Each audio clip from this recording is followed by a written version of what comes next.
महत्वपूर्ण विषय पर आपने मुझे बोलने का मौका दिया।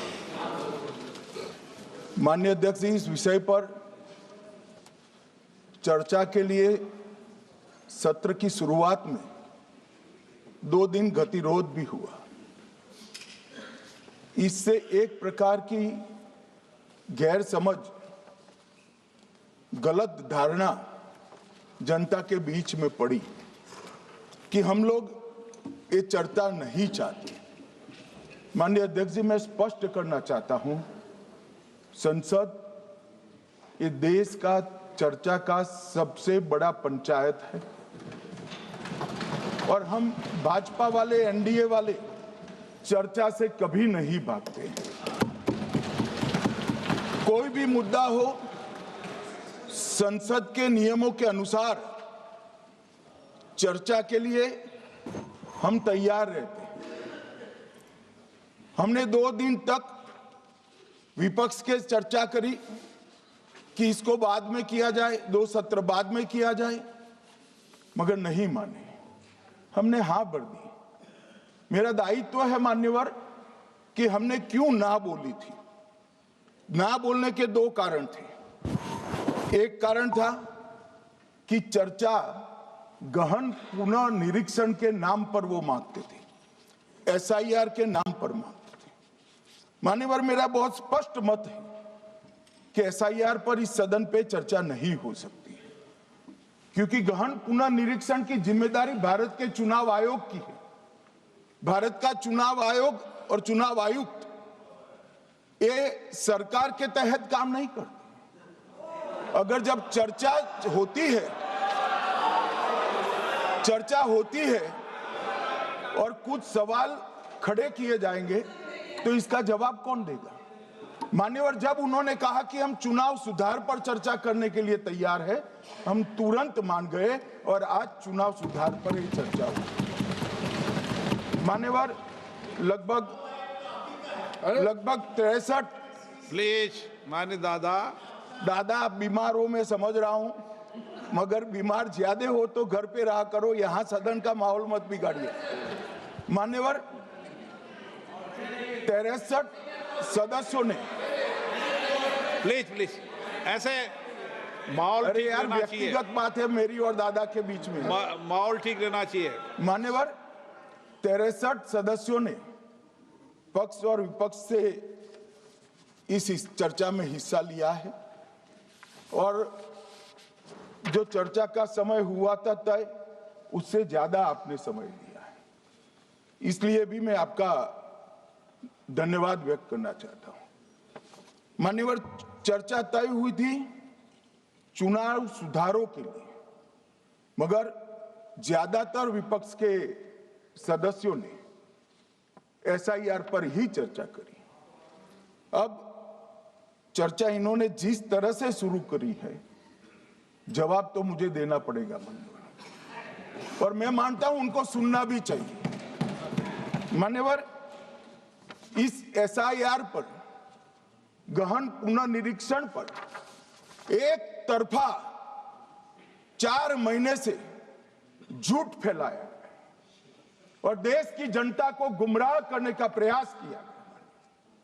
और मेरा आग्रह है सदन के पक्ष और विपक्ष के सभी सदस्यों, मैंने एसआईआर की प्रक्रिया का, इससे जुड़े हुए संवैधानिक अनुबंधों का और भूतकाल में जो एसआईआर हुए वो सभी का गहन अभ्यास किया है।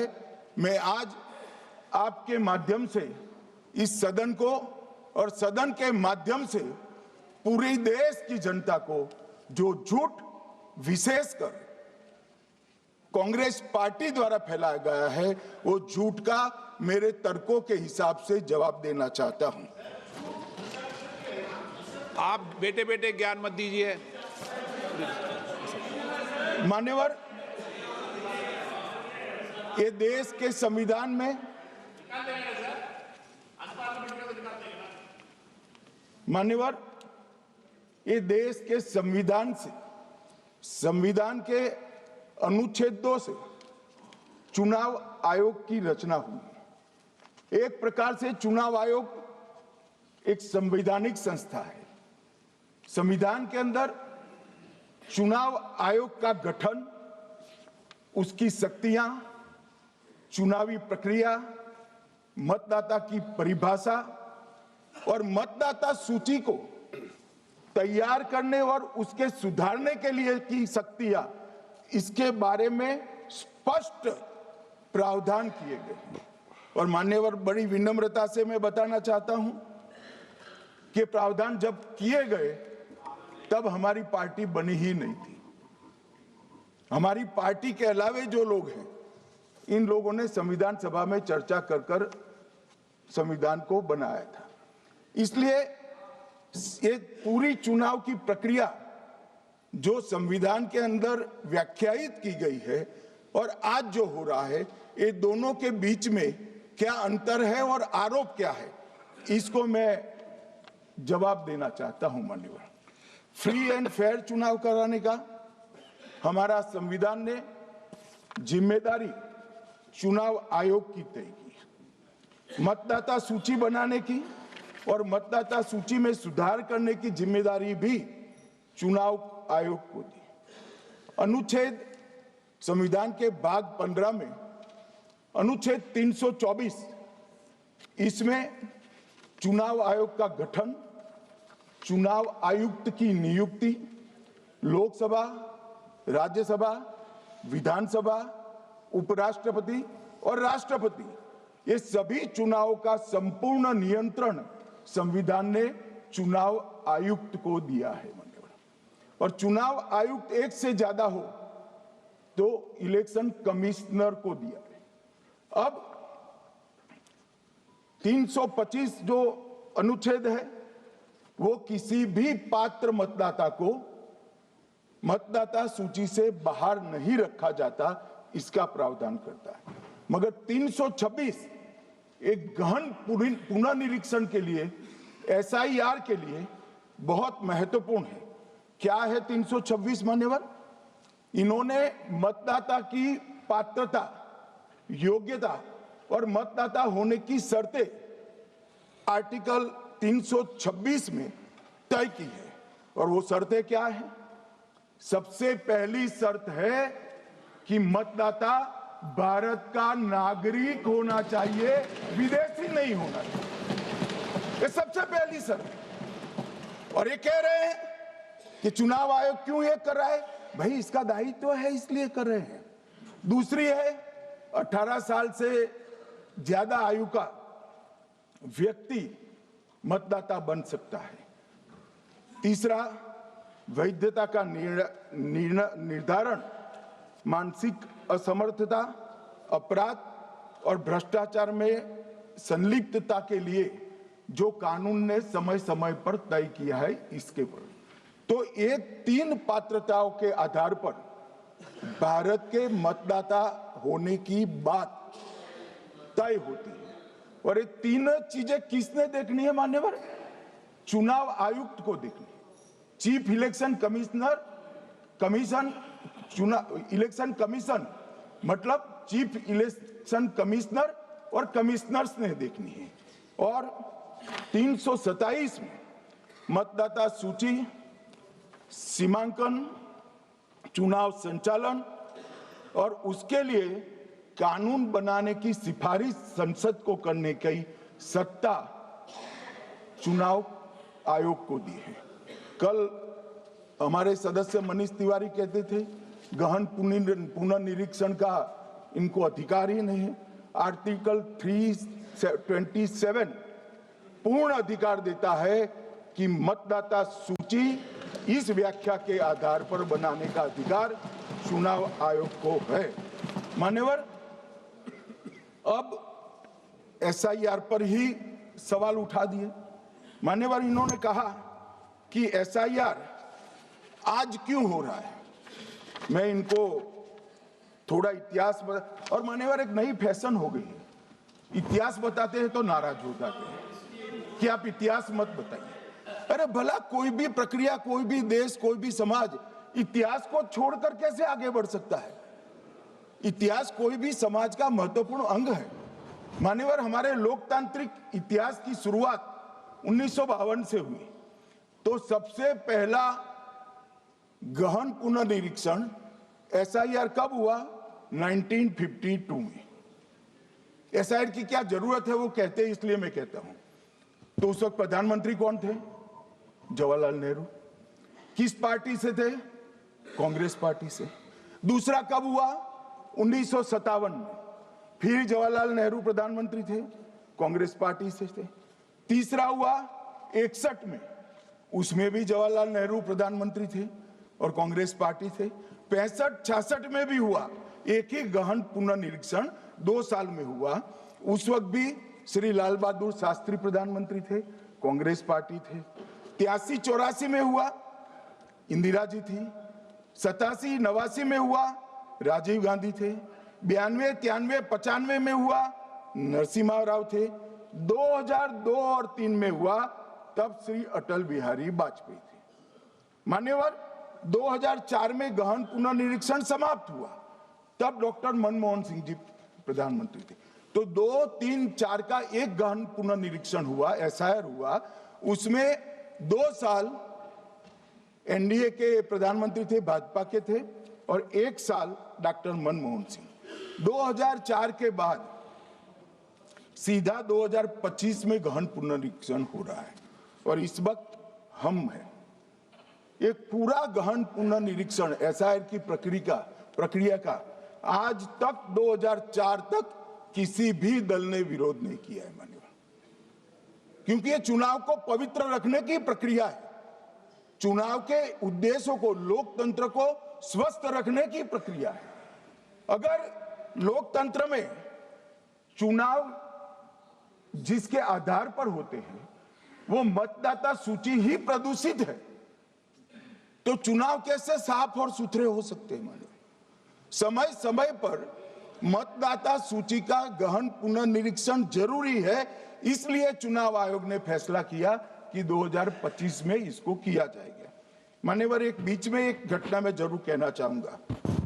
2010 में एक चुनाव आयुक्त महोदय ने निर्णय किया कि रिटर्निंग ऑफिसर को मतदाता सूची में से नाम काटने का अधिकार नहीं है, और उसके बाद से किसी की मृत्यु हुई तो भी नाम नहीं कटते थे, कोई एक क्षेत्र से दूसरे क्षेत्र में गया तो भी नाम नहीं कटते थे। एक व्यक्ति का ट्रांसफर हो गया तो कोयम्बटूर से वो शिमले चला गया, भारत सरकार का कर्मचारी है, तो उसका नाम कोयम्बटूर में भी रहता था, शिमला में रहता था, क्योंकि 2010 में मैं बताता हूं, मैं बख्शूंगा नहीं, आप चिंता मत करो, क्योंकि 2010 में एक व्यवस्था हुई कि किसी का नाम नहीं काट सकते, और उस वक्त भी कांग्रेस पार्टी की सरकार थी। तो एक गहन पुनर्निरीक्षण क्या है? मानिए, एक गहन पुनर्निरीक्षण है कि जिनकी मृत्यु हो गई उनके नाम कट जाए, जो 18 साल से बड़े हो गए उनके नाम जोड़ जाए, जो किसी भी प्रकार से 2 जगह मतदाता है उनके नाम कट जाए, और जो विदेशी नागरिक है उनको चुन चुन कर डिलीट किया जाए। ये गहन पुनर्निरीक्षण। और मैं आज इस मंच से, आपके माध्यम से इस सदन को और देश की जनता को कहना चाहता हूं, क्या कोई भी देश का लोकतंत्र सुरक्षित रह सकता है जब देश का प्रधानमंत्री और राज्य का मुख्यमंत्री कौन हो वो घुसपैठ ये तय करेंगे? मान्यवर, नहीं रह सकते। एक मतदाता का एक से ज्यादा जगह पर वोट होना चाहिए। मान्यवर, एक से ज्यादा जगह पर वोट होना चाहिए। जो लोगों का मृत्यु हो चुका है, मान्यवर, जिन लोगों का मृत्यु हो चुका है उनका वोट मतदाता सूची में होना चाहिए। मान्यवर, ये एसआईआर और कुछ नहीं है, मतदाता सूची का शुद्धिकरण है। मैं मानता हूं इससे कुछ दलों के राजनीतिक स्वार्थ आहत होते हैं, मुझे उन दलों के प्रति एक प्रकार से अनुकंपा भी है, क्योंकि देश के मतदाता तो वोट देते नहीं है, ये थोड़े विदेशी दे देते थे, वो भी चले जाएंगे। मगर मान्यवर, क्या हमने भारत के नाते निर्णय करना पड़ेगा कि इस देश की संसद को चुनने के लिए, राज्य की विधानसभा को चुनने के लिए विदेशी को वोट देने का अधिकार देना है या नहीं देना है? और मेरा मत है, मेरा विनम्र मत है मान्यवर, कि ये नहीं देना चाहिए।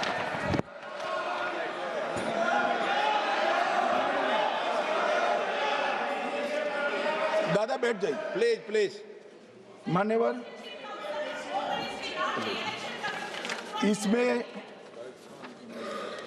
इसमें कानूनी स्थिति का प्रश्न नहीं है। अभी सांसद महोदया बोला कि इलेक्शन कमीशन का अधिकार नहीं है। लाल बाबू हुसैन 1995 में एक वाद हुआ मान्यवर, भारत की सर्वोच्च अदालत तक वो वाद पहुंचा। लाल बाबू हुसैन बनाम मतदाता रजिस्ट्रेशन ऑफिसर 1995 में इसका जजमेंट आया और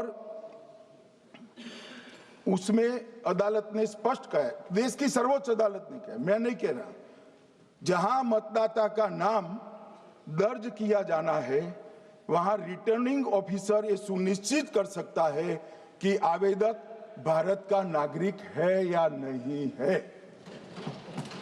ये लोग जो कहते हैं इलेक्शन कमीशन कैसे तय करेगा, ये इनकी ड्यूटी है और ये हमारा निर्णय नहीं है, भारत की सर्वोच्च अदालत का निर्णय है और हम सब भारत की सर्वोच्च अदालत के निर्णय से बंधे हुए हैं।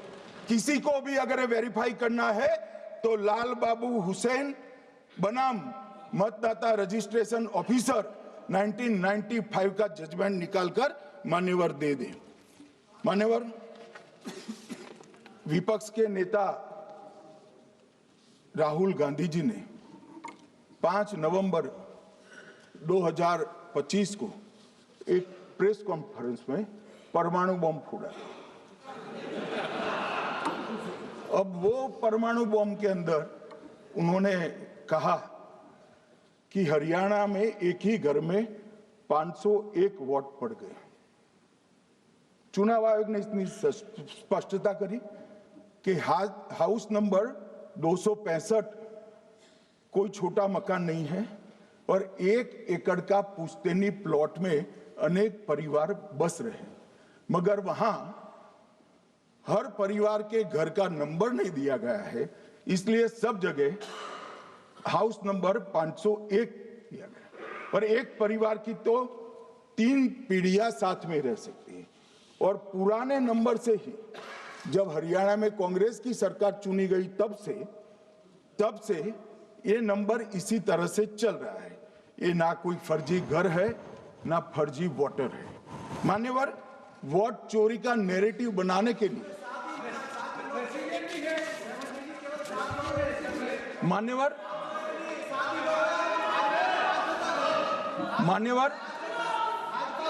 बिहार में भी मेरा भाषण पूरा हो जाने दो।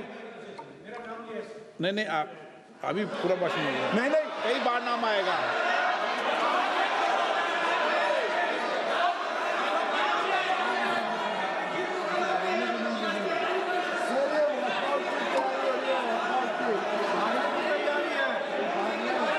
माननीय सदस्य,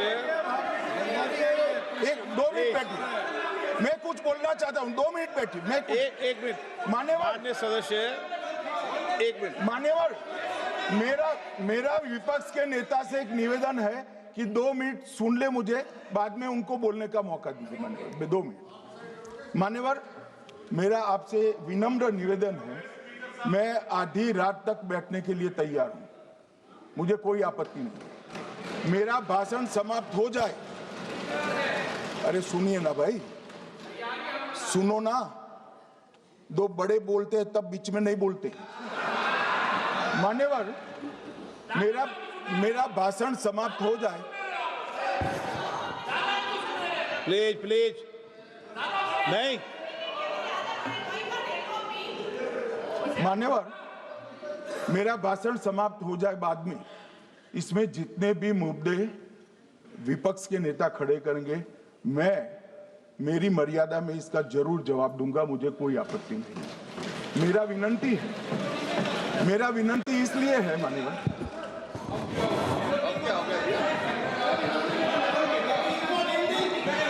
एक मिनट, उनको पूरी बात करने दें। हाँ हाँ मान्यवर, मेरा विनंती भी मान्यवर, नो प्लीज डिबेट नहीं करते बेटे। मान्यवर, मेरा विनंती इसलिए है कि शायद वो जो मुद्दा खड़ा करना चाहते हैं उसका जवाब मेरे आगे भाषण में आ जाएगा तो मुद्दा ही नहीं बचेगा, इसलिए मैं कह रहा हूं मुझे पूरा सुन लिया जाए। मान्यवर, बिहार में एक मतदाता की उम्र 34 साल बताई गई, 34 साल की है, इसको 124 साल बताया गया। सच था कि इसमें उम्र 124 बार छपी थी। बाद में मिंता देवी जी ने खुद बताया कि उन्होंने ऑनलाइन आवेदन किया था और वो ऑनलाइन आवेदन करने में गलती हो गई, इसके कारण उम्र 124 बार साल छपी थी। अब इसके आधार पर मतदाता सूची पर प्रश्न कर दिए। सुबोध कुमार नवादा, प्रेस कॉन्फ्रेंस में कहा गया कि एक राजनीतिक दल के बीएलए है, इनका नाम कभी आया ही नहीं, वो भी सच नहीं निकला। रंजू देवी रोहतास, उनको कहा कि एक कार्यकर्ता, उन्होंने बाद में रंजू देवी जी ने स्टेटमेंट दिया, जबरन बुलाकर उनकी वोटर लिस्ट से नाम काट लिया गया, ऐसा आरोप हुआ। तो रंजू देवी ने यही कहा कि कांग्रेस के कार्यकर्ताओं को कहने पर मैंने गलत जानकारी दी थी।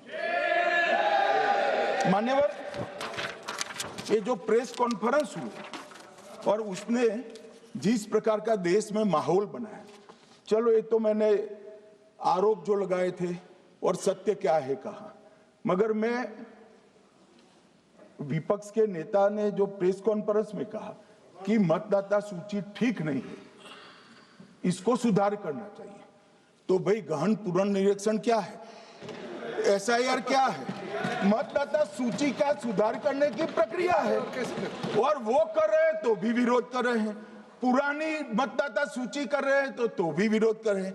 भाई मतदाता सूची पुरानी हो या नहीं, आपका हारना तय है, ये मतदाता सूची से नहीं होता। मान्यवर, उन्होंने कहा, अपने लॉजिक के समर्थन में कहा कि भारतीय जनता पार्टी को कभी एंटी इनकम्बेंसी का सामना नहीं करना पड़ता।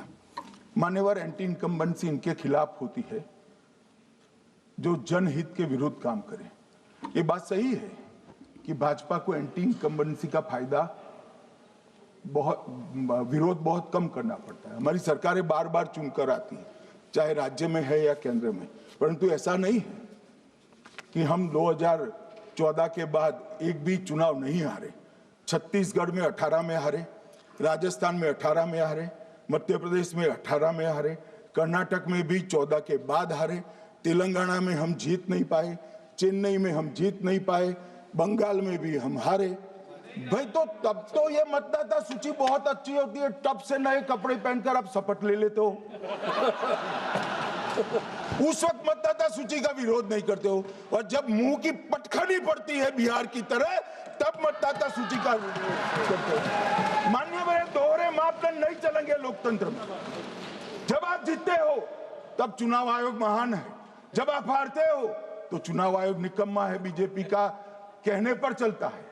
जब आप जीतते हो मतदाता सूची अच्छी है, मतदाता सूची अच्छी है, और जब आप हारते हो तो मतदाता सूची खराब है। मान्यवर, मुझे कोई आपत्ति नहीं, इस प्रकार का भ्रांति फैलाए तो फैलाए, मेरा दायित्व है कि इस देश की जनता को एक ड्यूअल स्टैंडर्ड की जानकारी देना, जो मैं आज इस सदन में खड़े होकर दे रहा हूं। मान्यवर, आगे पर भी मैं इस विषय को कहूंगा, और ढेर सारे आरोपों के मेरे पास जवाब है। जो 3 प्रेस कॉन्फ्रेंस में, एक सादा प्रेस कॉन्फ्रेंस, एक एटम बम वाला प्रेस कॉन्फ्रेंस, एक परमाणु बम वाला, ये तीनों में क्या हुआ, इसके सारे जवाब मेरे पास है। मान्यवर, अब ये कहते हैं कि 2-2 जगह हैं, 2-2 जगह मतदाता है। मान्यवर, किन किन लोगों के दो दो जगह मतदाता, मैं इसमें जिनके नाम दो जगह रजिस्टर्ड है उसका दोष नहीं निकालता मैं, क्योंकि एक जगह से कोई व्यक्ति दूसरी जगह गई तो 2010 के बाद इसको डिलीट करने का अधिकार आरओ के पास से ले लिया गया। इसके कारण ये विसंगतियां खड़ी हुई है। किसके हैं? श्री प्रशांत किशोर जी के दो जगह मतदाता है, पवन खेरा जी का भी है, तेजस्वी यादव का स्वयं का है, टी सिद्दीकी एनआईसी केरल के नेता का है, मान्यवर संजय सिंह आप पार्टी के नेता के हैं, एक किशोरी पेडनेकर यूबीटी शिवसेना के हैं, इनका भी है। मान्यवर सामान्य गलतियां हैं, क्योंकि एक नियम आ गया, जिसका जब वोट काटने का जिसका अधिकार है उसको रोक लिया गया, तो आरओ वोट काट नहीं सकता था, इसलिए दो जगह रह गया। अब वो ही एक गहन पुनर्निरीक्षण से सुधरना है, मगर आप गहन पुनर्निरीक्षण को वोट चोरी कह रहे हो। मान्यवर, वोट चोरी किसको कहते हैं वो मैं बताना चाहता हूं, और हमारे यहाँ कुछ परिवार ऐसे हैं जो पूछते नहीं वोट चोरी करते। अच्छा बोलिए आप। हाँ बोले आप, बोले। हाँ बोले आप, बोले। स्पीकर सर, मेरा कल एक सवाल था जो हिंदुस्तान के इतिहास में पहली बार डिसीजन लिया गया कि इलेक्शन कमिश्नर्स को फुल फुल इम्यूनिटी दी जाएगी। ठीक है, ये है ना, इसका जवाब इसका पीछ मैं खत्म नहीं किया सर। इसके पीछे जो थिंकिंग थी वो हमें सबसे पहले बताएं। ठीक है। दूसरी बात, नहीं हरियाणा की जहां इन्होंने बात की, इन्होंने एक उदाहरण लिया, वहां पर अनेक उदाहरण हैं। वो भी आपने दिया था ना, 19 वो भी आपने दिया था, इसलिए दिया वो भी। 19 लाख वहां पे फेक लोग वो उदाहरण आपने दिया था, इसलिए उसका जवाब दिया। और ये भी हमें बता दीजिए, actually let us have a debate on my press conference. Let us go, let us have very good idea, let us have a debate on my press conference. Amit Shah ji, I challenge you to have a debate on the three press conferences. Please. ठीक है, बैठ जाइए। माननीय, please माननीय, आपने बात की थी, प्लीज। डिबेट ही तो चल रही है। उत्तर प्रदेश में और हरियाणा में दोनों चुनाव में वोट कैसे दे रहे हैं? प्लीज ये भी जवाब दे दीजिए। माननीय गृहमंत्री जी। मान्यवर, पहली बात मैं स्पष्ट करना चाहता हूं, मैं 30 साल से विधानसभा और संसद में जनप्रतिनिधि के रूप में चुनकर आता हूं। मुझे लंबा अनुभव है संसदीय प्रणाली का। विपक्ष के नेता महोदय कहते हैं कि पहले मेरी बात का आप जवाब दीजिए, मैं सुनना चाहता हूं। आपकी मुनसफी से संसद नहीं चलेगी, मेरे आप बोलने का क्रम मैं तय करूंगा, इस तरह से नहीं चलेगी संसद। मान्यवर, उनको धैर्य रखना चाहिए, मेरा जवाब सुनने का।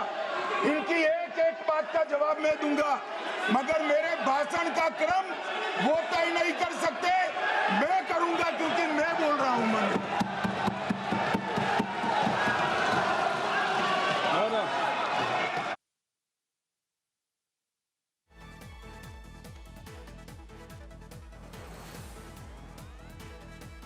एक मिनट गृहमंत्री, क्या गलत बोला उन्होंने यही बोला, आपने जो बात उठाई है मुझे कब बोलना है मैं तय करूंगा, यही बोला ना, उसमें क्यों उत्तेजित हो रहे हो आप? हाँ, आपके 2-2 मिनट में खड़े होने से थोड़ी जवाब देते रहेंगे। नो माननीय गृहमंत्री, नहीं होगा। मैं आपको फिर मौका दूंगा, आपको।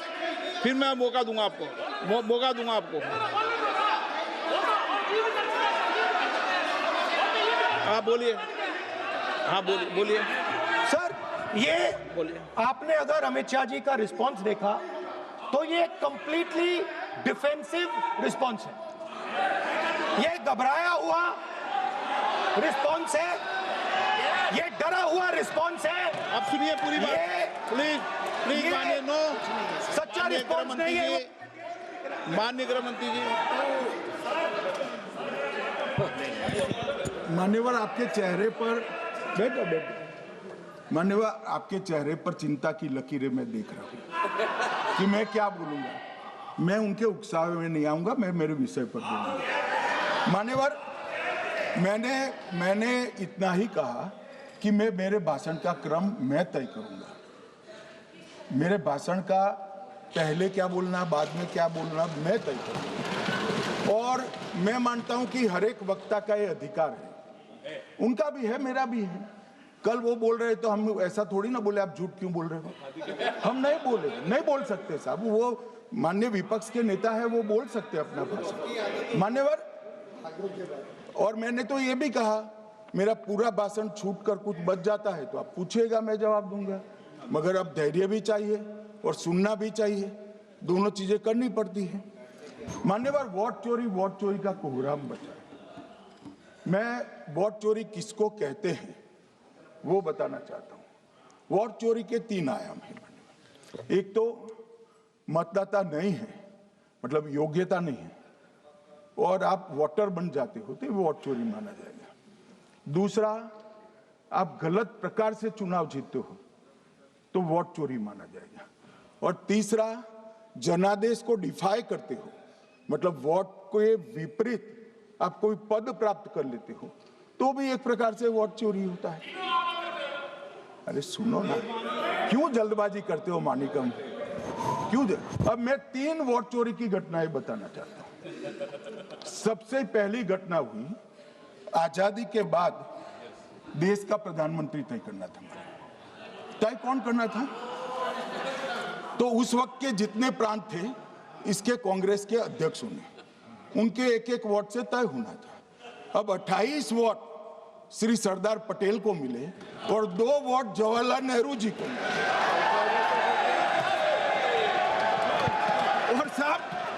और साहब प्रधानमंत्री जवाहरलाल जी बने। मान्यवर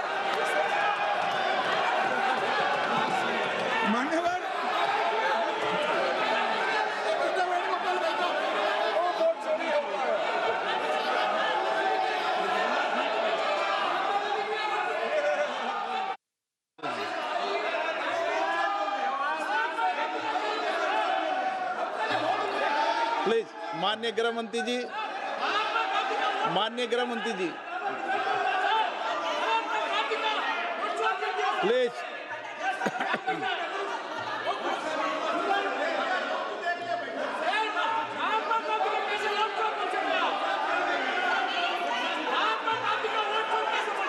बैठो बैठो, बैठिए माने, प्लीज प्लीज प्लीज।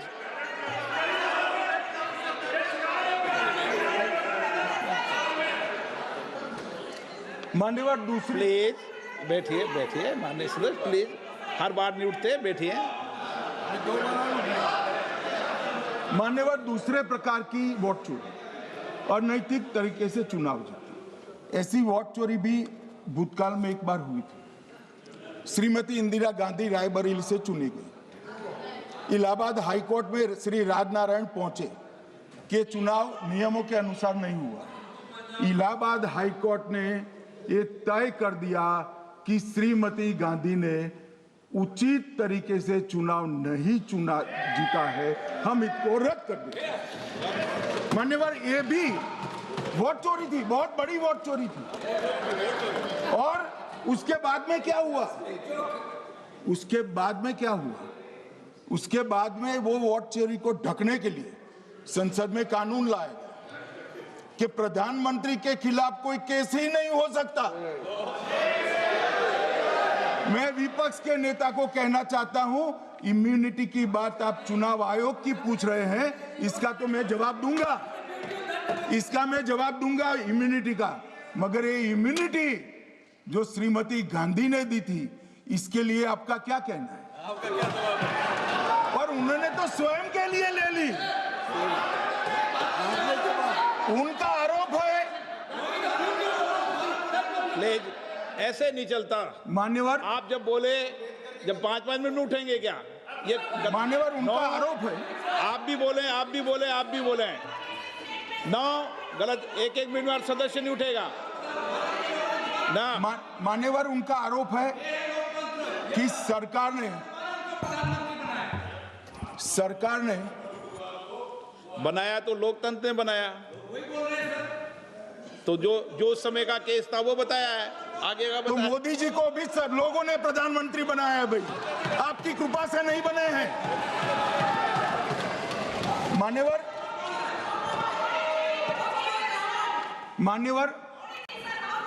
नो विपक्ष प्लीज के से नेता- मानित तरीका ठीक नहीं है आपका, 2-2 मिनट में उठना। मान्यवर विपक्ष के नेता ने कहा कि आपने चुनाव आयुक्तों को इम्यूनिटी दी। इनका आरोप सत्य नहीं है, मैं इसकी बात बाद में करता हूं, परंतु हमने तो चलो मानो चुनाव आयुक्त को इम्यूनिटी दी, श्रीमती गांधी ने तो अपने आप को इम्यूनिटी दी।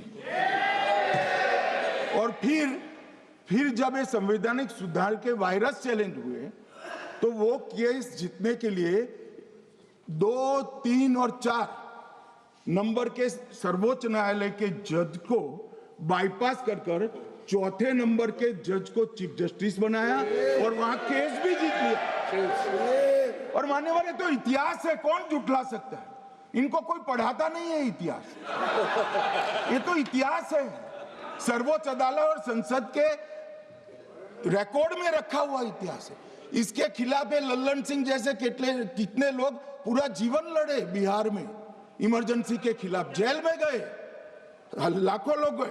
और तीसरी वोट चोरी कहना चाहता हूं, तीसरी वोट चोरी का प्रकार मैंने बताया था कि योग्यता नहीं है और मतदाता बन जाना। अभी एक वाद पहुंचा है, वाद मतलब डिस्प्यूट पहुंचा है दिल्ली की सिविल अदालत में। उसमें डिस्प्यूट ये है कि सोनिया गांधी जी इस देश की नागरिक बनने से पहले मतदाता बने।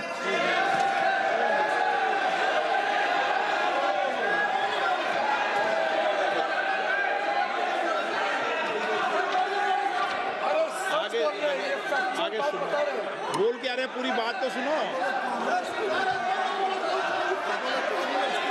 मान्यवर,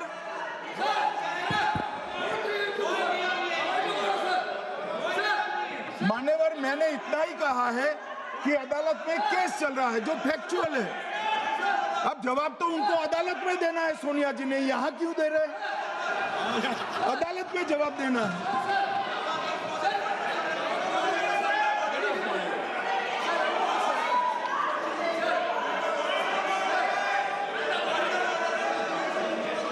बीच के भाषण में पॉइंट ऑफ ऑर्डर नहीं होता। नहीं मुझे याद है जो माननीय सदस्य नहीं है, ये 352 ये रहा, 352 टेबल पे रहता है, मुझे जवानी याद है 352। Home Minister is speaking about an issue which is pending in a court. Actually, what happens is, Rosa will report some senior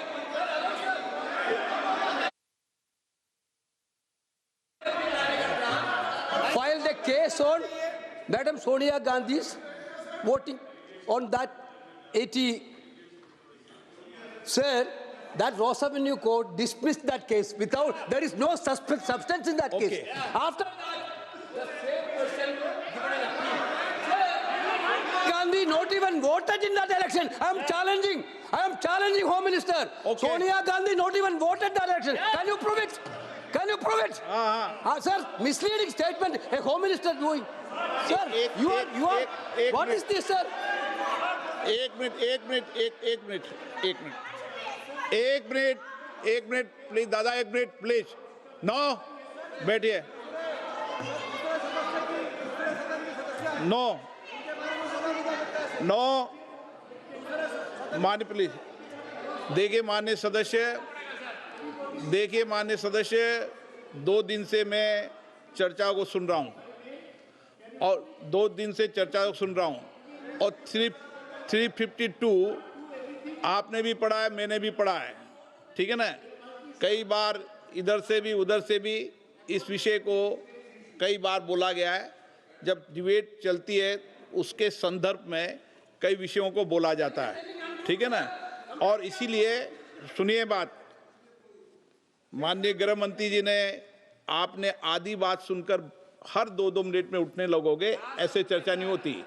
आप उनकी पूरी बात को सुनिए, क्या संदर्भ था, उन्होंने कोई फैसला नहीं दिया है, उन्होंने एक जानकारी जो आई है वो जानकारी सदन के पटल पे रखी है। अब मुझे सुनिए तो, अब आपने एक मुद्दा खड़ा किया, मुझे जवाब तो देने दीजिए।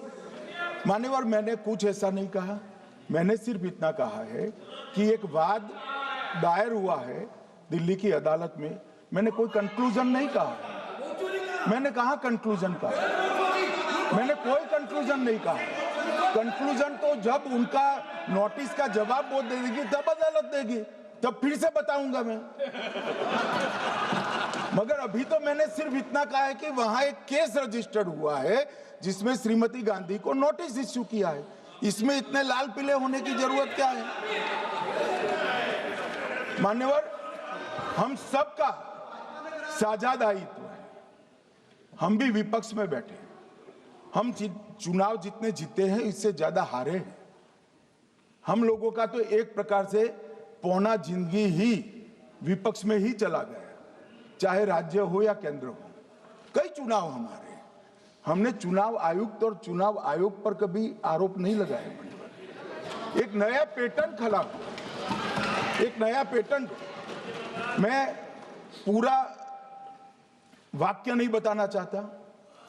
श्रीमती ममता बनर्जी ने चुनाव आयोग पर आरोप लगाए, स्टालिन जी ने लगाए, बीडी सतीशन जी ने लगाए, श्री राहुल गांधी ने लगाए, मल्लिकार्जुन खड़गे जी ने लगाए, तेजस्वी यादव जी ने लगाए, अखिलेश यादव जी ने लगाए, वी शिवन कुट्टी ने लगाए, हेमंत सोरेन जी ने लगाए, भगवंत मान जी ने लगाए।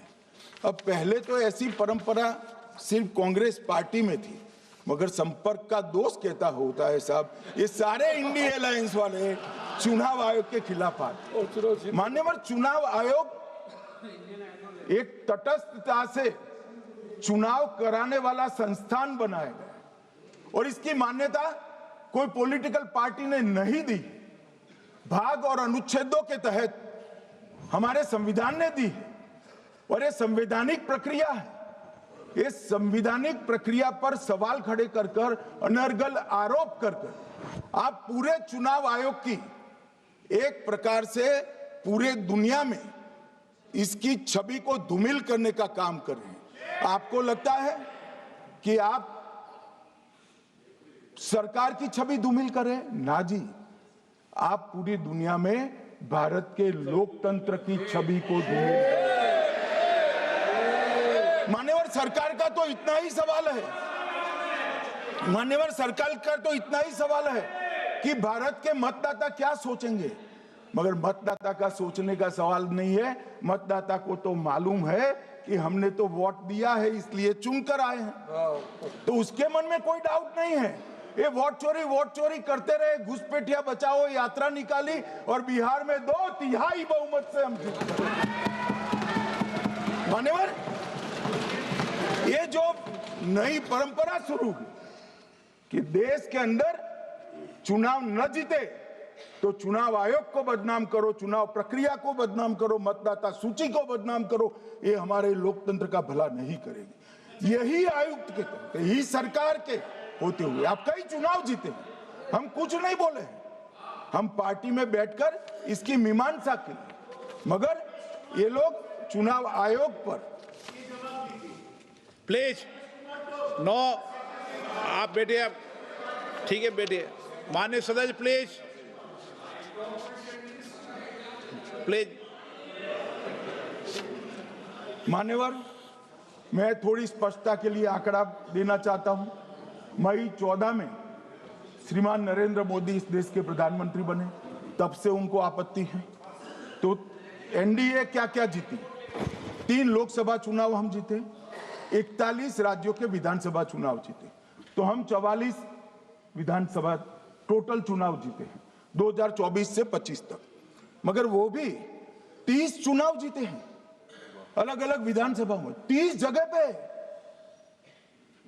अगर मतदाता सूची करेक्ट है तो क्यों शपथ लिया, क्यों चुनाव लड़ा?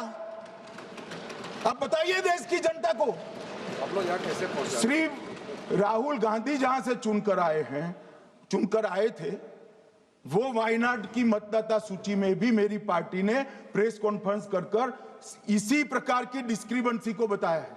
इसका जवाब नहीं देते। हमने अमेठी का भी बताया है, इसका जवाब नहीं देते हैं। मान्यवर, ये चुनाव की मतदाता सूची में जो थोड़ी बहुत गलतियां हैं, उसको वो लोग मुद्दा बनाते हैं चुनाव हारने का। चुनाव हारने का कारण है नहीं, मैं अंत में बताऊंगा क्यों हारते हो चुनाव, मैं बताऊंगा मान्यवर अंत। परंतु फिर भी चलो मान ले कि मतदाता सूची ठीक नहीं है, तो गहन पुनर्निरीक्षण का मतलब ही ये है कि मतदाता सूची को सुधारने की प्रक्रिया। अब इसमें आपके बीएलए सहयोग नहीं करते हैं, आप उसका बहिष्कार का ऐलान करते हो, आपकी राज्य सरकारें जहां है वो मदद कम करती हैं, तो कैसे मतदाता सूची का शुद्धिकरण होगा? जो आपकी डिमांड है वो ही चुनाव आयोग कर रहा है। आपकी डिमांड है कि मतदाता सूची ठीक हो, वो चुनाव आयोग कर रहा है। मगर हुआ क्या है मान्यवर मालूम है? इनको अब अगर प्रेस में कोई पत्रकार उनको पसंद ना आए ऐसा सवाल पूछते हैं तो तुम बीजेपी के एजेंट हो ऐसा कहते हैं। मान्यवर, सवाल जो भी हो उसको लेना चाहिए। मान्यवर, पत्रकार कभी बीजेपी का एजेंट नहीं होता है। मगर आप अगर ऐसा मानते हो कि लोकतंत्र में आपको पसंद आए ऐसे ही सवाल पत्रकार पूछे, तो ये नहीं हो सकता। इमरजेंसी नहीं है भाई, इमरजेंसी नहीं है। मान्यवर, एक प्रेस में कोई सवाल पूछता है तो कहते हैं बीजेपी के एजेंट हो। केस हारते हैं तो जज पर आरोप कर देते हैं, चुनाव हारते हैं तो ईवीएम पर आरोप करते हैं। ईवीएम की दलील अब गले नहीं उतरती तो वोट चोरी का मुद्दा लेकर आए। वोट चोरी का मुद्दा लेकर पूरा बिहार में यात्रा निकाली, फिर भी हार गए। अब हारने का कारण आपका नेतृत्व है, ये हारने का कारण ईवीएम और मतदाता सूची नहीं। और अगर ये मानते हैं मान्यवर,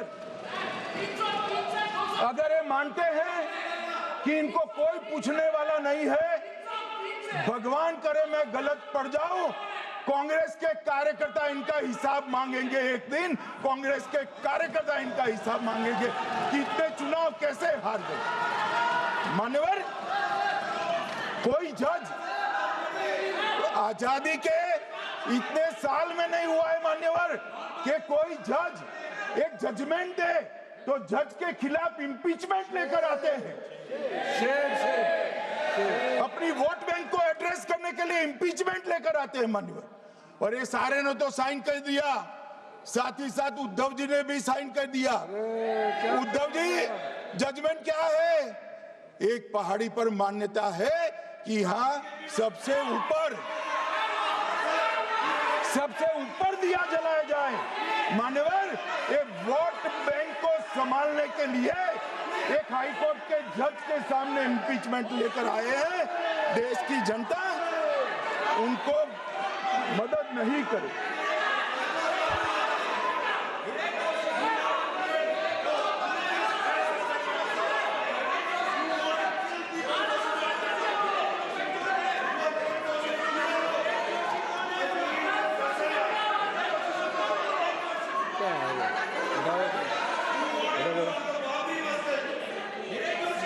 प्लीज नो, माननीय गृह मंत्री जी। गौरव जी बैठ जाइए, नया मुद्दा शुरू हो रहा है। प्लीज, अरे भैया प्लीज मेरी बात सुनो ना। माननीय गृह मंत्री जी, माननीय गृह मंत्री जी, माननीय गृह मंत्री जी, नया मुद्दा शुरू हो रहा है, फिर से खड़ा होगा होना। आप बैठ जाइए प्लीज। नो नो, ये तरीका ना। मणिकम जी प्लीज बैठिए।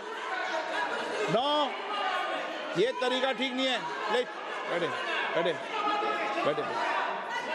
हर आपको ज्यादा समस्या है क्या हर 2 मिनट में खड़े होने की? हर 2 मिनट में खड़े होने की समस्या है क्या आपको लोगों? बैठिए, ऐसे नहीं चलेगा। मान्यवर, 2014 के बाद अरे दादा ये भी बैठ गए, अब बैठ जाओ। मान्यवर, 2014 के बाद हारने की परंपरा शुरू हुई। हारने की परंपरा शुरू होने के बाद हाँ जीते ही है, मगर हारने की भी परंपरा हुई है। मान्यवर, हारने की परंपरा शुरू करने के बाद इन्होंने सबसे पहले ईवीएम को निशाना बनाया। आज मैं आपके माध्यम से सदन को और सदन के माध्यम से देश की जनता को बताना चाहता हूं, ईवीएम कौन लेकर आया इस देश में। मान्यवर, कौन लेकर आया? 15 मार्च 1989 को जब राजीव गांधी इस देश के प्रधानमंत्री थे, तब ईवीएम लाने का कानूनी बदलाव किया गया था। सुन लो, अब राजीव गांधी के ईवीएम के कानून का भी विरोध कर रहे हैं। मान्यवर, इसके बाद में अरे सुनो ना क्या प्रक्रिया हुई। इसके बाद में ईवीएम के खिलाफ किसी ने याचिका करी। इस देश की सर्वोच्च न्यायालय के 5 जजों ने बैठकर ईवीएम के कानूनी बदलाव को 2002 में उचित ठहराया। मानो राजीव गांधी को भी नहीं मानते, सर्वोच्च अदालत को भी नहीं मानते हैं। फिर 98 में मध्य प्रदेश, राजस्थान और दिल्ली, इसमें सिर्फ 16 विधानसभाओं में इसका ट्रायल लिया गया। कितना केयरफुल है ये भी बताता हूं। हुडा बैठो, ये भी कितना केयरफुली चुनाव आयोग आगे बढ़ा है। मध्य प्रदेश, राजस्थान और दिल्ली, ये राज्यों की सिर्फ 16 विधानसभा में इसका ट्रायल लिया गया। हर प्रकार से चेक कर ईवीएम का उपयोग सबसे पहली बार पूरे देश में 2004 में हुआ। 2004 का महत्व है माननीय, सबसे पहले 2004 में हुआ। पूरे लोकसभा चुनाव हमारे समय में ईवीएम का उपयोग हुआ। लाए राजीव गांधी, वहां से लेकर 2004 तक। और 2004 के चुनाव में कौन जीता भाई? वो जीत गए। उस वक्त ईवीएम की चर्चा बंद। 2009 का चुनाव हुआ, पूरा ईवीएम से हुआ, ये जीत गए, चुप्पी साध ली। 2014 में सब हम जीते तो कौ चालू कर दी वो सरकार को थे। मान्यवर, ये क्या है? जब कानून आप लाए, मशीन आपने इंट्रोड्यूस किया, चुनाव आप पहला जीते मशीन से, दूसरा चुनाव जीते, मौत से 10 साल राज किया और हार गए तो फिर रोते हैं। मान्यवर, देश की जनता मानती है इसको। और दूसरी बात जब चुनाव आयोग को भी लगा कि सच्चे झूठे आरोप होते हैं, तो इस पर रिसर्च की एक प्रक्रिया हुई। मानिएगा 5 साल रिसर्च के बाद वीवीपीएटी की इंट्रोडक्शन हुआ। ये वीवीपीएटी क्या है? मैं जब वोट दबाता हूं तो समझ गए दादा, धन्यवाद। मान्यवर, मैं जब वोट दबाता हूं तो मैंने कमल के निशान पर वोट दबाया, तो पास में एक पर्ची निकलती है कि आपका वोट कमल के निशान पर रजिस्टर हो गया है। फिर भी आरोप हुए कि पर्ची और ये दो अलग होते हैं। तो चुनाव आयोग ने निर्णय किया कि 5% ईवीएम और वीवीपैट के परिणाम कंपेयर होंगे। तो मशीन खुला, इसमें 396 वोट मिले, तो वीवीपैट में कितने वोट मिले, तो 396 है या नहीं है, ये 5% मशीनों में मिलता है। मान्यवर, मैं आंकड़े लेकर आया हूं चुनाव आयोग को पूछकर आज कि कितने वीवीपैट और मशीन का मिलान नहीं हुआ। आज तक 16,000 मशीन और वीवीपैट का मिलान हुआ है, एक भी वोट का बदलाव नहीं। और ये जब मतगणना होती है तब उनके पोलिंग एजेंट बैठते हैं मान्यवर, परिणाम पर वो साइन करते हैं, दोनों प्रकार के, मशीन के और वीवीपीएटी के परिणाम पर भी साइन करते हैं मान्यवर। और ये इस पर आरोप लगा रहे हैं मान्यवर। अब ये कह रहे हैं कि उस वक्त वाईफाई नहीं थी। सबसे पहली बात, 2004 में वाईफाई आ चुकी थी। मगर फिर भी चलो मान लो, आरोप लगाते गए। ईसीआई ने 2009 में एक छेड़छाड़ के आरोप पर भाग लेने के लिए 10 राज्यों में 100 ईवीएम लगाई गई। सब लोगों ने प्रयास किया, 2009 में कोई छेड़छाड़ नहीं कर पाए। फिर भी आरोप लगाए तो 2017 में इलेक्शन कमीशन ने जून 2017 में 3 दिन तक ईवीएम इलेक्शन कमीशन की ऑफिस में रखे कि कोई भी पार्टी आकर, कोई भी टेक्नोक्रेट आकर, कोई भी साइंटिस्ट आकर ईवीएम को हैक कर कर बता दे। ये तो गए ही नहीं, ये नहीं गए। मान्यवर, ये सिर्फ प्रेस में आरोप करते, ना अदालत में जाते हैं, ना चुनाव आयोग के पर जाते। मान्यवर, मगर एक्सपर्ट भी नहीं गए। आप कोई एक्सपर्ट भेज देते भैया, एक्सपर्ट भी नहीं भेजा। और मान्यवर, 2017 में फिर चुनाव आयोग इस निर्णय पर पहुंचा कि आने वाले सब चुनाव ईवीएम से होते हैं। अब चुनाव आयोग ने तो निर्णय कर दिया, मगर मैं भी साहब थोड़ा ज्यादा सोचता हूं। तो मैंने सोचा साला ये चुनाव आयोग कहता है कुछ नहीं हो रहा है, कुछ नहीं हो रहा है, तो ये लोग आरोप क्यों लगा?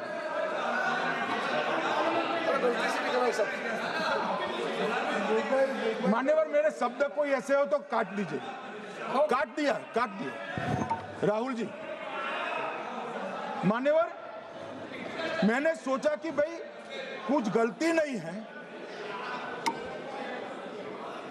मान्यवर कोई गलती नहीं है, तो लोग विरोध क्यों कर रहे?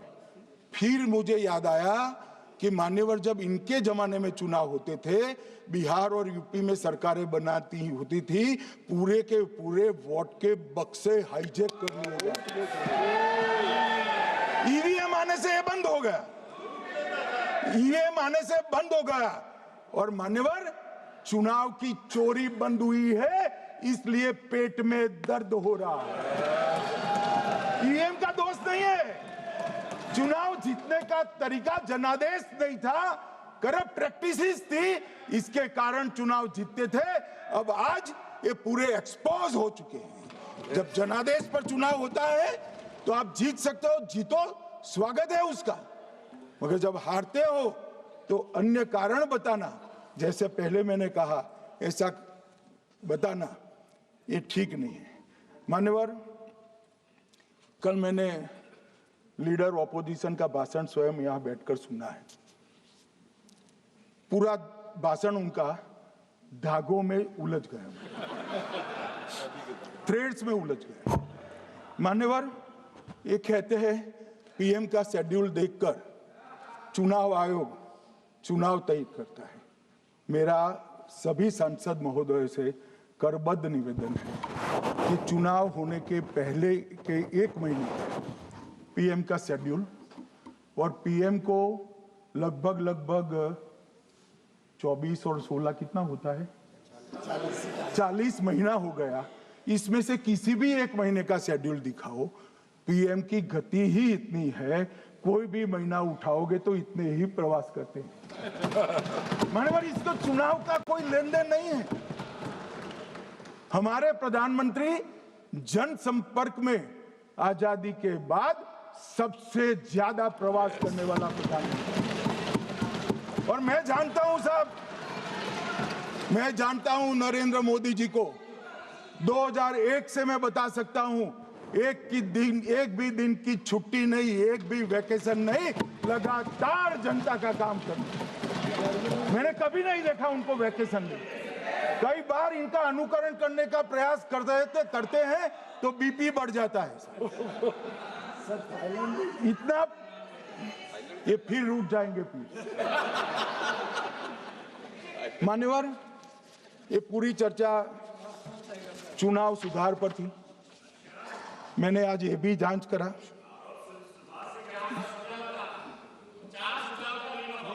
सुनो ना, जरा धैर्य रखो भाई।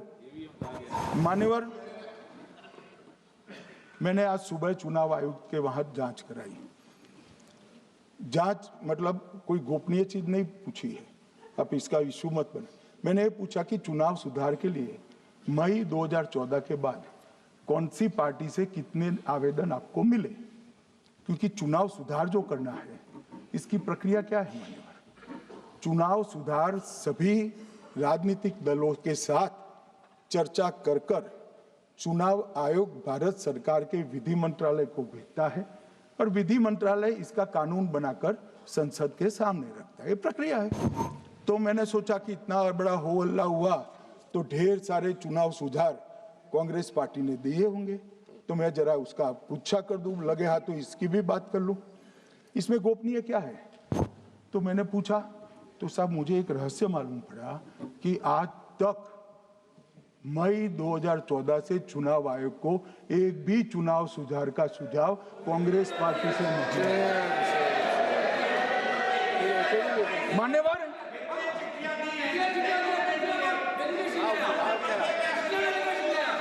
बैठे मैं बताता हूं मान्यवर। मैं जवाब पूछोगे क्या?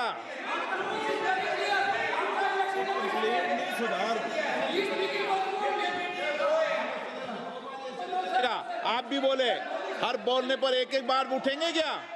हर चीज का जवाब पूछेंगे क्या आप? नो, ये तरीका ठीक नहीं है। नो, ये तरीका ठीक नहीं है। नो, नो माननीय सदस्य, प्लीज बैठिए, बैठिए, बैठिए, बैठिए, बैठिए, बैठिए, बैठिए, बैठिए। अच्छी परंपरा रखें। ओके।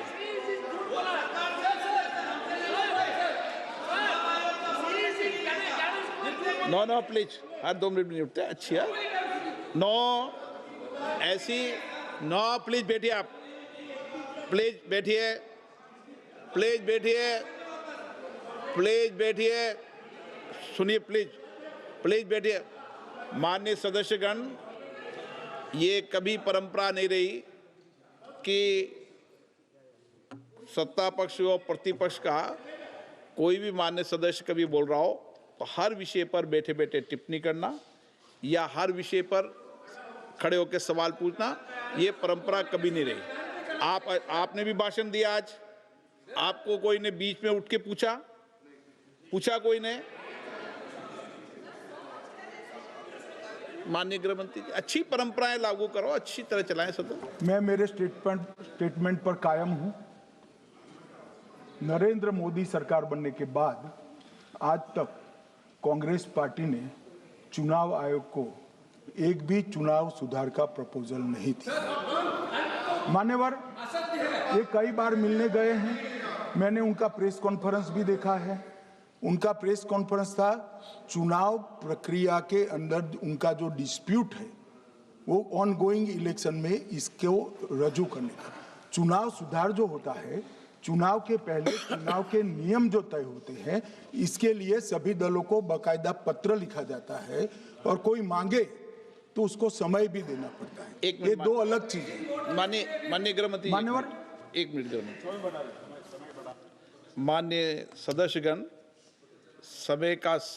सदन का समय माननीय गृह मंत्री जी के वक्तव्य की समाप्ति तक बढ़ाया जाता है। माननीय गृह मंत्री जी। मान्यवर, कर विपक्ष के नेता ने 3 सवाल पूछे थे और 4 सुझाव दिए थे। पहला सवाल था मुख्य न्यायाधीश को चुनाव आयोग चयन समिति से बाहर क्यों निकाला गया, पहला सवाल था। दूसरा सवाल था दिसंबर 2003 में कानून बदलकर चुनाव आयोग को पूर्ण प्रतिरक्षा क्यों दी गई। और तीसरा शार्प क्वेश्चन था सीसीटीवी फुटेज 45 दिन में नष्ट करने का कानून क्यों लाए। कानून नहीं लाए हैं, सर्कुलर चुनाव आयोग ने इश्यू किया है, मगर ठीक है, हार्द में समझ रहा हूं ये क्यों कर रहे हैं। ये 3 इसके जवाब थे। मान्यवर, मैं इसमें से सबसे पहले सवाल का जवाब देना चाहता हूं। मान्यवर, मुझे पूरा सुनकर जरा आप आपत्ति लीजिएगा, क्योंकि मैं बताऊंगा तो पास से ही, मगर वर्तमान का भी जवाब दूंगा। मान्यवर, 73 वर्ष तक इस देश में चुनाव आयोग की नियुक्ति का कोई कानून ही नहीं था। माननीय सभी सदस्य ध्यान से मुझे सुने। 73 साल तक इस देश में चुनाव आयोग की नियुक्ति का कोई कानून नहीं था। नियुक्ति प्रधानमंत्री सीधी कर देते थे। और मान्यवर, मैं आज ये पूरे देश को बताना चाहता हूं कि टोटल अब तक जितने चुनाव आयुक्त हुए और जितने मुख्य चुनाव आयुक्त और चुनाव आयुक्त, ये सभी इसी प्रकार से हुए। अब 2003 के कानून पर मैं बाद में आता हूं। 1950 से 1989 चुनाव आयोग एक सदस्यीय था। प्रावधान क्या था? कोई कानून नहीं था। प्रधानमंत्री जी फाइल भेजते थे राष्ट्रपति जी को और राष्ट्रपति जी नोटिफिकेशन बहाल नहीं करते। तो भाई उस वक्त बरोबर चुनाव था, सबसे अच्छा था। नहीं, मैं ये नहीं पूछता नियुक्ति की प्रक्रिया। मान्यवर, पूरा उनका 55 साल प्रधानमंत्री जी ने ही चुनाव आयुक्त को नियुक्त किया, तब तक कोई सवाल नहीं था। और नरेंद्र मोदी करते हैं तो उन पर सवाल उठाते हैं, मगर हमने तो ऐसा भी नहीं किया मान्यवर। फिर 89 से 91, जब 89 में चुनाव आयुक्त उनकी सुनते नहीं थे, तो पहली बार उस पर ब्रेक लगाने के लिए चुनाव आयोग को बहुसदस्यीय बनाया गया।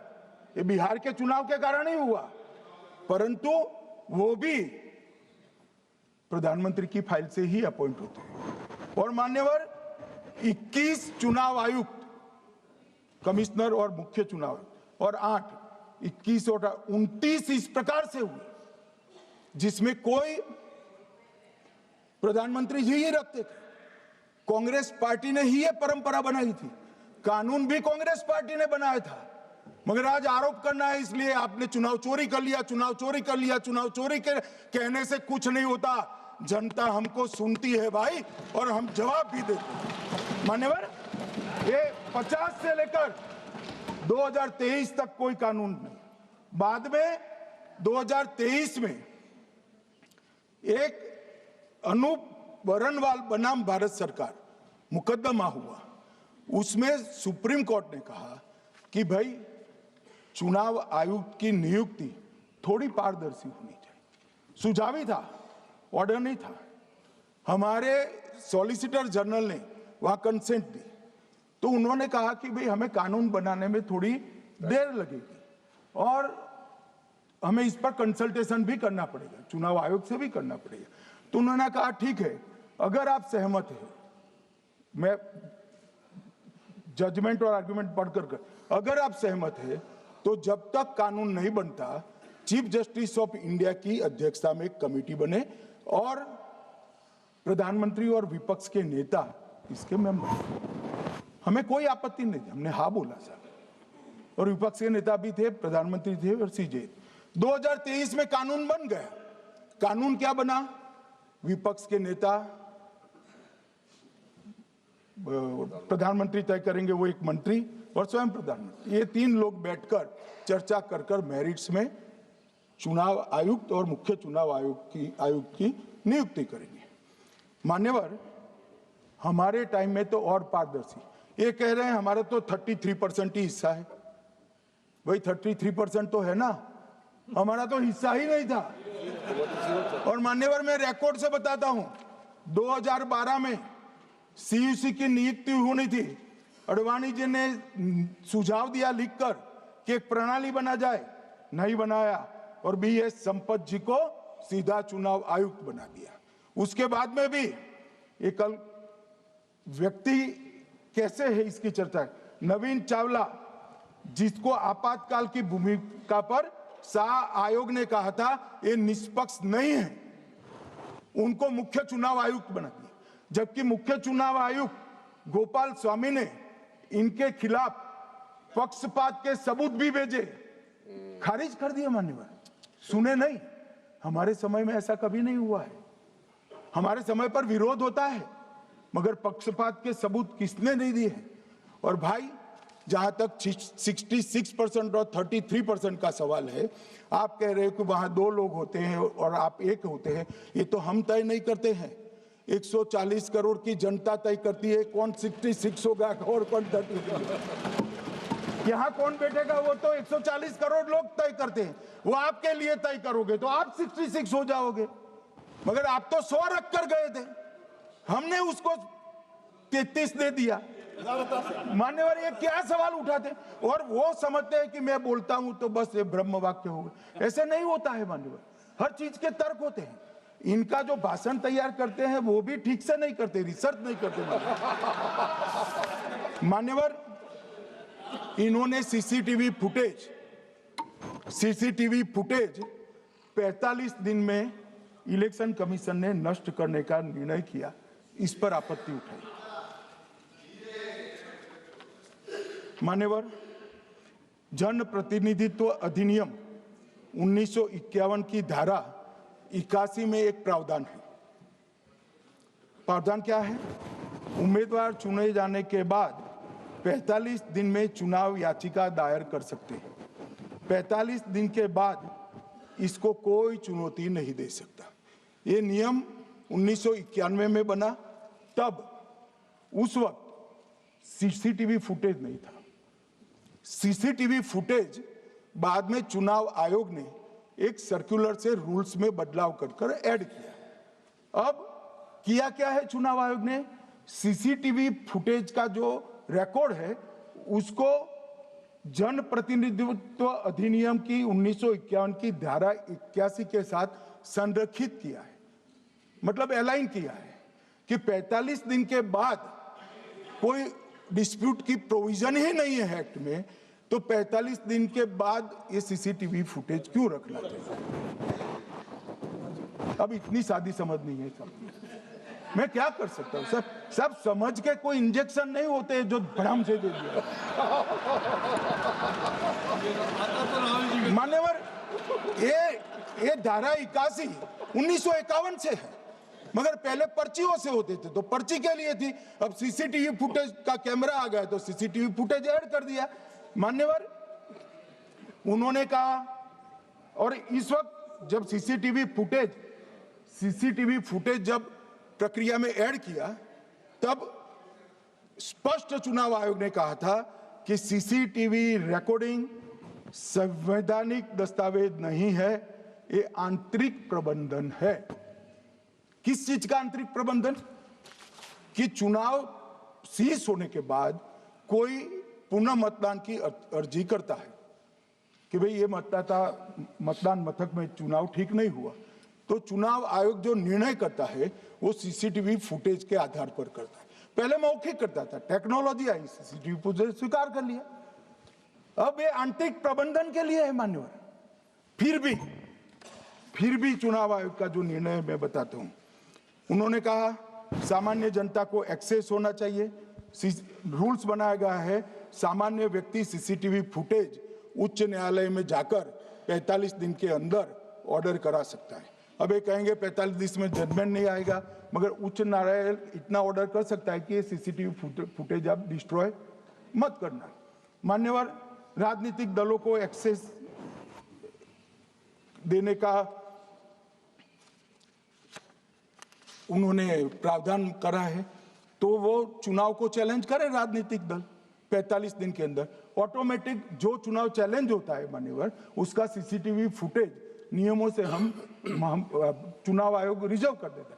मान्यवर, ये प्रक्रिया कुछ पढ़ते नहीं। इसके बाद पॉलिटिकल एजेंटों को एक्सेस होनी चाहिए। पॉलिटिकल एजेंट भी मान्यवर हाईकोर्ट से इसको प्राप्त कर सकता है। अब करते कुछ नहीं, एक भी ना हाईकोर्ट में अर्जी करी, ना चुनाव आयोग में करी, और सीसीटीवी फुटेज का बहाना लेकर बोलने लगे। अब इतने लाखों बूथों का सीसीटीवी फुटेज हर नागरिक मांगने लगा कोई कारण के बगैर, तो किस प्रकार से चुनाव आयोग दे सकता है? किस प्रकार से दे सकता है? यहां हुआ क्या है, सब प्राप्त करना चाहते हैं वो प्रेस कॉन्फ्रेंस करना। उनको लगता है कि मेरी प्रेस कॉन्फ्रेंस ये संवैधानिक प्रावधान के तहत होती है। ऐसा नहीं होता है। वे प्रेस कॉन्फ्रेंस जो करते हो जिन मुद्दों का, इसकी लीक कर अर्जी दे दो, टपक से मिल जाएगी सारी दिख, मगर अर्जी नहीं करते, कोर्ट में नहीं जाते, चुनाव आयोग में नहीं जाते हैं और चुनाव चोरी हो गया, चुनाव चोरी हो गया, चुनाव चोरी हो गया करते। मान्यवर, ऐसे नहीं चलेगा। इस देश को, लोकतंत्र को आप धूमिल नहीं कर सकते और सबने सीखना चाहिए और भाषण ढंग से तैयार करने का भी सीखना चाहिए। मान्यवर,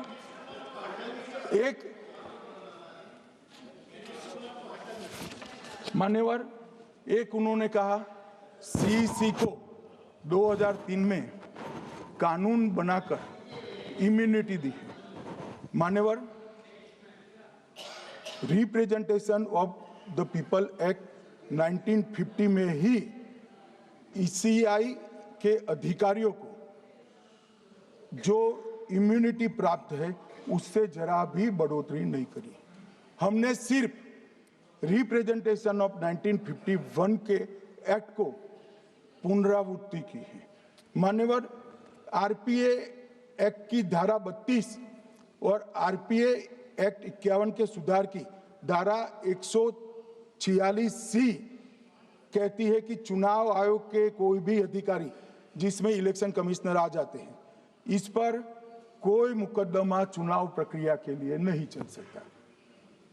ये प्रावधान है मान्यवर, और वो प्रावधान को 23 के कानून में इसको भी हमने संरेखित किया है। मान्यवर, इतने सारे वकीलों को राज्यसभा दे रखी है, भगवान जाने क्या करते हैं सर, अपने नेता को ब्रीफ भी नहीं करते। मान्यवर, ये वाक्य आप निकाल सकते हैं, ये वाक्य निकाल सकते हैं। मान्यवर, अच्छा सुझाव दिया आपको।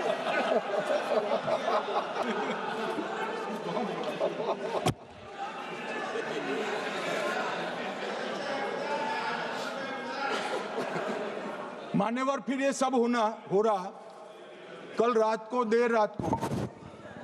कल देर रात को मान्यवर मैं मेरा भाषण तैयार कर रहा, तो मैंने अपने आप को पूछा कि ये सब इतना स्पष्ट है तो ये मुद्दा क्यों उठा रहे। मेरी समझ में अगर इतना पढ़कर आता है तो उन्होंने भी तो पढ़ा होगा। ये मुद्दा क्यों उठा रहे? मूल मुद्दा है अवैध घुसपैठियों को मतदाता सूची में रखने। इन लोगों ने मान्यवर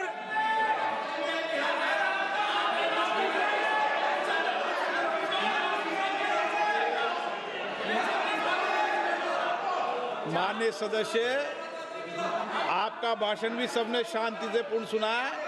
आप भी सुनने की सामर्थ्य रखो।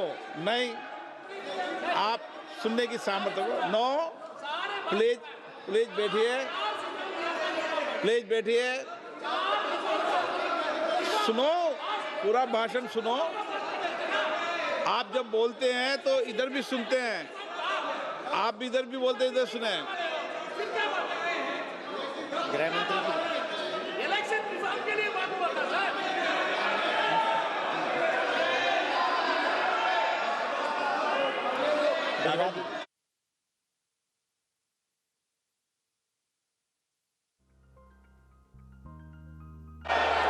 माननीय सदस्य, आप जब बोलते हैं तो इधर भी सुनते हैं, पूरे सुनने की क्षमता रखो।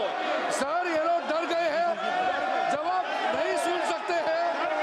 इतना दिनों से देश के सामने में झूठ फैला करके इन्होंने गुमराह करके चर्चा मांगा। आज गृह मंत्री जी एक बात का जवाब दे रहे हैं, ये भाग गए, डर गए, सुन भी नहीं सकते ये।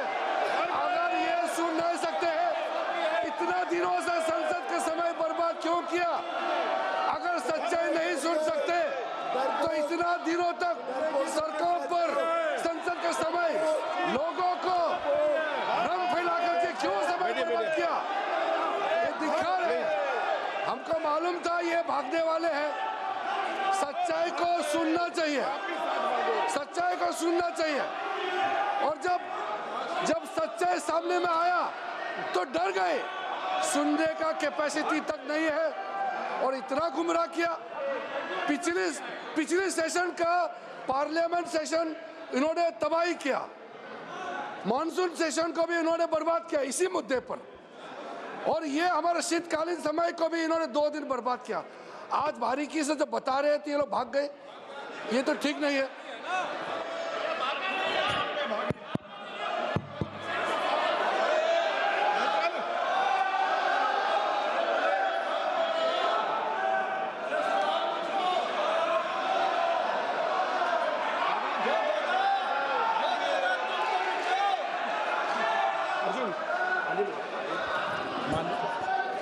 मान्यवर, ये 200 बार भी बहसकार करेंगे, एक भी अवैध घुसपैठियों को इस देश में हम वोट नहीं देंगे।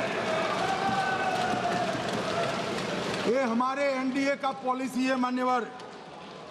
डिटेक्ट मतलब ढूंढो, डिलीट करो, मतदाता सूची में नाम काटो और उनको डिपोर्ट करो। हम संवैधानिक प्रक्रिया कर कर डिटेक्ट, डिलीट और डिपोर्ट ये पूरा करेंगे। ये क्यों सदन छोड़कर भाग गए? मैं इनके सामने तो कोई बात भी नहीं कर रहा था, ना कांग्रेस पार्टी के सामने बात कर रहा था। मैं तो बात कर रहा था घुसपैठियों को देश के बाहर निकालने की। अब ये तो देखिए साहब, अगर मैंने इतने सारे आरोप करे श्री जवाहरलाल नेहरू पर, इंदिरा गांधी पर, इनके पिताजी पर, सोनिया जी पर, तब भागते तो लाजिम था। ये घुसपैठियों को लिए भाग गए क्योंकि उनकी हमारी पॉलिसी है डिटेक्ट, डिलीट और डिपोर्ट। उनकी पॉलिसी है नॉर्मलाइज कर दो घुसपैठ को, उसके बाद में मान्यता प्रदान कर दो और चुनाव में मतदाता सूची में डालकर फॉर्मलाइज कर दो। मगर साहब ये लंबे समय तक नहीं चलना। मैं मेरे मन से मानता हूँ, मेरे पार्टी के सिद्धांत तो है ही, मगर मैं मानता हूँ कि जनसांख्यिकी में इतना बड़ा परिवर्तन देश के लिए बहुत बड़ा खतरा है। यह देश एक बार जनसांख्यिकी के आधार पर बढ़ चुका है और हम नहीं चाहते कि आने वाली पीढ़ी ये देश के भी बंटवारे दिखे। इसलिए ये बहुत जरूरी है कि इस देश से घुसपैठ को रोकना पड़ेगा। मान्यवर, ये कहते हैं कि घुसपैठ हो रही है, भारत सरकार की जिम्मेदारी नहीं है। मान्यवर, मैं आज बताना चाहता हूँ, घुसपैठ हो रही है भारत बांग्लादेश की सीमा से। वहां पर कुल 2216 किलोमीटर बॉर्डर है, इसमें से 1653 किलोमीटर बॉर्डर बन चुकी है। अब 563 कहां बाकी रही है मान्यवर मालूम है? केवल और केवल एक राज्य बंगाल। आसाम का पूरा हो गया, मेघालय का पूरा हो गया, त्रिपुरा का पूरा हो गया, जम्मू कश्मीर का पूरा हो गया, पंजाब का पूरा हो गया, राजस्थान का पूरा हो गया, गुजरात का पूरा हो गया, खाली बंगाल का बाकी रखा है। और मैं आज कहना चाहता हूं टीएमसी के लोगों को भी, ये राहुल जी के साथ में रहकर घुसपैठिया बचाओ यात्रा बिहार में निकली, साफ हो गए। आप भी घुसपैठियों को बचाओगे तो वहां भारतीय जनता पार्टी का विजय तय। मान्यवर, ये कहते हैं कि घुसपैठ क्यों हो रही? आप बॉर्डर नहीं बनाने देते, फेंसिंग नहीं करने दोगे, घुसपैठ नहीं होगी। फिर भी चलो, मैं पूछना चाहता हूं कि घुसपैठ होकर सबसे पहले घुसपैठिया कहां आता है? कहां आता है? तो गांव में आता है। पटवारी को मालूम नहीं पड़ता, गांव के थाने वाले को मालूम नहीं पड़ता। इसकी मतदाता सूची में नाम डालने के लिए आधार कार्ड कहां बनता है? वहीं बनता है। उसका राशन कार्ड कहां बनता है? बंगाल में बनता है। और मतदाता सूची में कौन सी मतदाता सूची में ऐड होता है? तो बंगाल में होते। आपकी कोई जिम्मेदारी नहीं है। मान्यवर, ये देश के भविष्य और सुरक्षा के साथ खिलवाड़ कर रहे। कभी कभार चुनाव तो जीत जाओगे घुसपैठियों के आधार पर, परंतु इस देश की सुरक्षा को आप ताक पर रखो। मैं आज कहना चाहता हूं मान्यवर, बिहार की जनता ने एक बहुत महान फैसला किया है घुसपैठिया बचाओ यात्रा के खिलाफ जनादेश दिया। और बंगाल भी ये करने जा रहा है मान्यवर, आने वाले दिनों में करेंगे, उनको मालूम नहीं। मान्यवर, मैं एक कल राहुल गांधी जी ने एक विषय कहा था कि सारी संवैधानिक संस्थाएं आपने करप्ट कर दी। मैंने पूरा बताया कि चुनाव आयोग की नियुक्ति के पहले क्या नियम थे। उन्होंने कहा कि महत्वपूर्ण पद पर आरएसएस की विचारधारा के लोग रख लिए जाते हैं, तो इसमें क्या आपत्ति है भाई? क्या इस देश में कोई कानून बना है कि आरएसएस की विचारधारा वाले हैं उनको कोई महत्वपूर्ण? अरे इस देश का प्रधानमंत्री आरएसएस की विचारधारा वाला है, इस देश का गृह मंत्री आरएसएस की विचारधारा वाला है, और जनादेश से बनकर आए, आपकी कृपा से बनकर नहीं आए हैं मान्यवर। मगर उन्होंने क्या किया था वो मैं फिर बताना चाहता हूं। 1969 में इस देश का राष्ट्रपति का चुनाव हुआ। 1969 में इंदिरा जी अपनी पार्टी के अंदर ही संघर्ष करती थी। पार्लियामेंट्री बोर्ड ने राष्ट्रपति के चुनाव के प्रतिनिधि के रूप में कांग्रेस पार्टी का अधिकृत उम्मीदवार बनाया श्री संजीव रेड्डी को, और इंदिरा जी ने प्रधानमंत्री रहते हुए अपने पार्टी के मैंडेट को ही डिफाई कर कहा कि राष्ट्रपति का चुनाव में वोटिंग अंतर आत्मा की आवाज से करनी चाहिए, और उन्होंने श्री वीवी गिरी को प्रत्याशी बनाया मान्यवर। और फिर हुआ क्या? अल्पमत में थी वो, संजीव रेड्डी जी के वोट ज्यादा थे। जीतने के लिए उन्होंने कम्युनिस्टों से समाधान किया, और इस देश की सारे संस्थान पर, शिक्षा संस्थान पर, महत्वपूर्ण संवैधानिक पद पर कम्युनिस्टों को बिठाने का काम ये इंदिरा गांधी जी ने, और वहीं से इस देश के विमर्श को बदलने का काम किया है, वहीं से किया है। वामपंथी विचारधारा इस देश के प्रकृति को, इस देश के स्वभाव को, इस देश की जनता को स्वीकार्य नहीं है, और इसीलिए वामपंथी लुप्त हो गए मान्यवर। उन्होंने इस देश के युवा धन को वामपंथी विचारधारा पर डाइवर्ट करने का काम किया है, जो 2014 से फिर से नरेंद्र मोदी जी ने इसको एक अच्छी तरीके से, लोकतांत्रिक तरीके से परिष्कृत करने का काम कर रहे हैं मान्यवर। और ये कह रहे हैं कि आरएसएस के विचारधारा वालों को रखते हैं। कोई ऐसा कानून नहीं है मान्यवर कि आरएसएस की विचारधारा वाला व्यक्ति कोई, आरएसएस की विचारधारा क्या है? देश के लिए मरना ही आरएसएस की विचारधारा है। देश को समृद्धि के परम शिखर पर ले जाना ही आरएसएस की विचारधारा है। देश की संस्कृति का झंडा बुलंद करना ही आरएसएस की विचारधारा। ये क्या समझाते हैं? हम ऐसे मान लेंगे? हम नहीं डरते साहब किसी से, हम नहीं डरते। मैं मेरी ही बात करता हूं। मैं तो 10 साल का था और नारे लगाता था, आसाम की गलियां सुनी है, इंदिरा गांधी खूनी है। हम तो वहां से लड़ते लड़ते आए हैं, हम नहीं डरते मान्यवर। और मान्यवर, इन्होंने कहा कि वोट चोरी से जीतते हैं, वोट चोरी से नहीं जीते हैं। आपने सर्जिकल स्ट्राइक का विरोध किया, इसलिए हम जीते। आपने एयर स्ट्राइक का विरोध किया, इसलिए जीते हैं। आपने 370 हटाने का विरोध किया, इसलिए जीते हैं। आपने राम मंदिर बनाने का विरोध किया, इसलिए जीते हैं। आपने घुसपैठियों को हटाने का विरोध किया, इसलिए जीते हैं। आपने सीएए का विरोध किया, इसलिए हम जीते हैं। आपने ट्रिपल तलाक हटाने का विरोध किया, इसलिए जीते हैं। और आप 1 नेशन 1 इलेक्शन का विरोध कर रहे हो, इसलिए हम फिर से जीते हैं। माननीय 60 करोड़ गरीबों के घर में इस देश के प्रधानमंत्री जी ने घर पहुंचाया, गैस पहुंचाया, पानी पहुंचाया, शौचालय पहुंचाया, 5 किलो अनाज मुफ्त पहुंचाया, और 5 लाख तक की दवाइयां मुफ्त कर दी। क्या समझते हैं कि वोट चोरी कर कर जीते हैं? इस देश के इंफ्रास्ट्रक्चर को 40 साल देख लीजिए और हमारे 11 साल देख लीजिए, इंफ्रास्ट्रक्चर को 3 गुना बढ़ाने का काम हमारे प्रधानमंत्री नरेंद्र मोदी, और इसलिए जनता हमें जिताती है। और मैं तो अभी भी कहना चाहता हूं, चले गए हैं मान्यवर, मैं अभी भी कहना चाहता हूं, यार कांग्रेस पार्टी तुझे टिकट तो देती नहीं है मान्यवर। मैं अभी भी कहना चाहता हूं, एसआईआर का विरोध करोगे तो बिहार की जगह बंगाल और तमिलनाडु में भी साफ।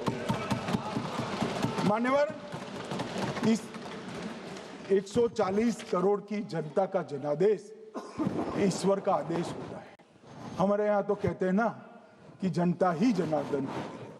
तो जनता का फैसला श्री कृष्ण का फैसला होता है, जनार्दन का फैसला। और वो जनता के फैसले को ये लोग वोट चोरी इस तरह की भाषा का प्रयोग करते हैं। जनता देख रही है, जनता आंख मूंद कर नहीं बैठी। मान्यवर, मैं तो धन्यवाद करना चाहूंगा हमारे पार्लियामेंट्री अफेयर्स मिनिस्टर का कि इन्होंने तो एक अलग रास्ता कर SIR पर चर्चा कर ली, वरना इनका झूठ एक तरफा जनता में जा रहा था। आज आपने भी मुझे इतना विपुल मात्रा में समय दिया, जरूरत पड़ी वहाँ प्रोटेक्शन भी दिया, मुझे संरक्षण दिया, इसलिए मैं आपका भी धन्यवाद करना चाहता हूँ। और अंत में फिर से एक बार श्री राहुल गांधी के भाषण लिखने वालों को कहना चाहता हूँ कि तथ्य ढंग से ढूंढ कर लिखे, इनकी यहाँ पर तकलीफ होती है।